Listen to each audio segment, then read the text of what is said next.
Go for it. I want to ask you a simple question.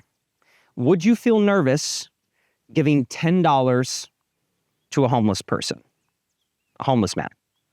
Would you feel nervous if a disabled child wheeled up to you in a wheelchair and said, "Watch me solve this Rubik's Cube," and all they wanted was your attention for a few seconds? Now, chances are, for most people, the answer is, well, not as nervous as if I were speaking in front of Karen from the HOA or my boss or someone who I deem more powerful than I am.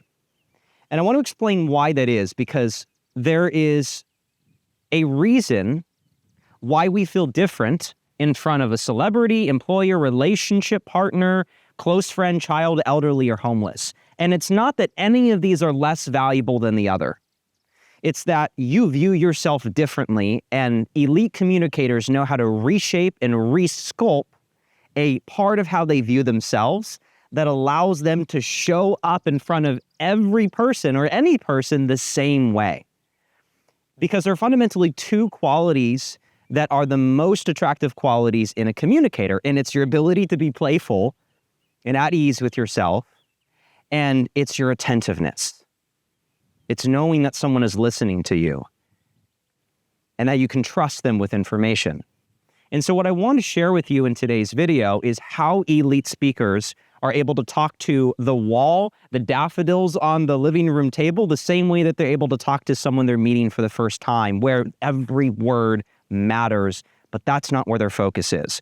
Because there's a part of every single major speaker, and I was told this by a communication coach one time, where if they fully processed the magnitude of what they were experiencing and they thought about the lights, the stage, all the 1,000 eyeballs in the audience, the fact that they're meeting the President of the United States, there's a part of them that would absolutely go into that palm sweating, knee shaking, heart racing state that would destabilize them.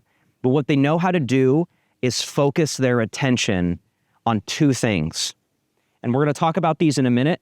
We're going to talk about why most people feel nervous in front of powerful people, but we're going to start with the giving-getting scale. And what the giving-getting scale is how we change our emotional state so that no matter who we're interacting with, we speak and we act and we think from a bedrock of giving, because we feel most at ease when we are giving to other people. When we give to the homeless or the elderly or a child, and by the way, these can be switched. Some people might elevate a relationship partner to the very top because they want something they want to get from. They want a relationship. They want resources from an employer. They want employment. There are many things we can give. There are many things we can get from others. What I want to stress in all of this is ultimately we want to be giving to every person. And I want to talk about what this looks like, what we can tell ourselves, and how to set our emotional state on a concrete foundation so that we are that person who possesses those two attractive qualities of attentiveness and playfulness. So let's talk about the first fear here. Fear of missed potential. It's the greatest fear that people often have when they get into a conversation. They want something they want to get from a person, and they can just feel it slipping away once that nervousness, that anxiety takes over. It's a terrible feeling. It's like hanging from a cliff by your fingertips, and you can just feel the beads of sweat that are building up under your fingerprints, and centimeter by centimeter, you're losing the conversation, and you end up feeling like scattered confetti. That's a very, very stressful and strained state to be in, is the fear of missed potential. There's something you want from this interaction. You have an expectation. And so we have to figure out, how do we dissolve your desire to have an expectation? That's challenge one. Challenge two is fear of judgment. You think about how others are thinking about you. And when your focus is on yourself, you doom yourself to walking away from that conversation always feeling like there could have been a better way to say things, a better way in which you could have showed up, which, by the way, is always going to be true no matter how advanced you are in understanding these solutions that we're going to get to in just a minute. Like, there is, once again, a version of every elite speaker out there who, if they decided to focus on themselves, would absolutely fall back into the state. It's like looking into a reflection in a pond. It's always going to be there. You just learn to look somewhere else. You learn to look at the sunrise on the other side of the lake instead of the distraction of yourself in the crystal geyser blue waters. So once we understand these two components, the question really becomes, how do we distract ourselves from expectation in ourselves? And how do we give to people so that we have something to offer them? And that's the question. What do we have to offer to them?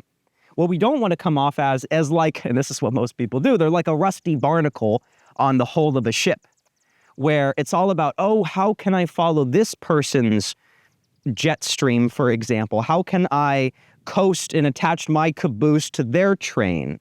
When in reality, there is a tremendous, tremendous gift that each person offers that if you choose to focus on it, you can do so many incredible things.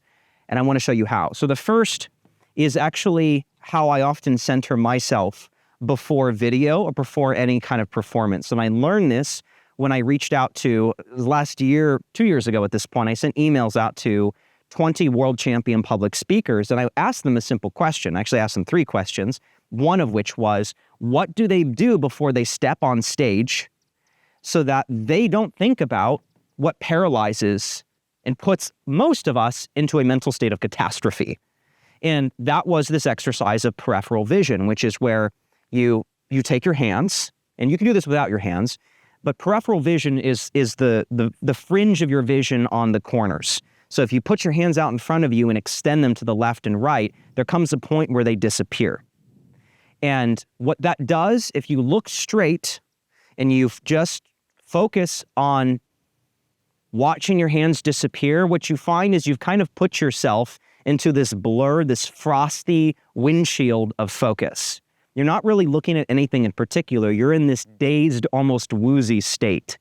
And if you can hold that, and it takes practice to hold that, because all you have to do is really shift your eyes and engage your mind slightly, and then you lock onto something and you've kind of shattered that shield.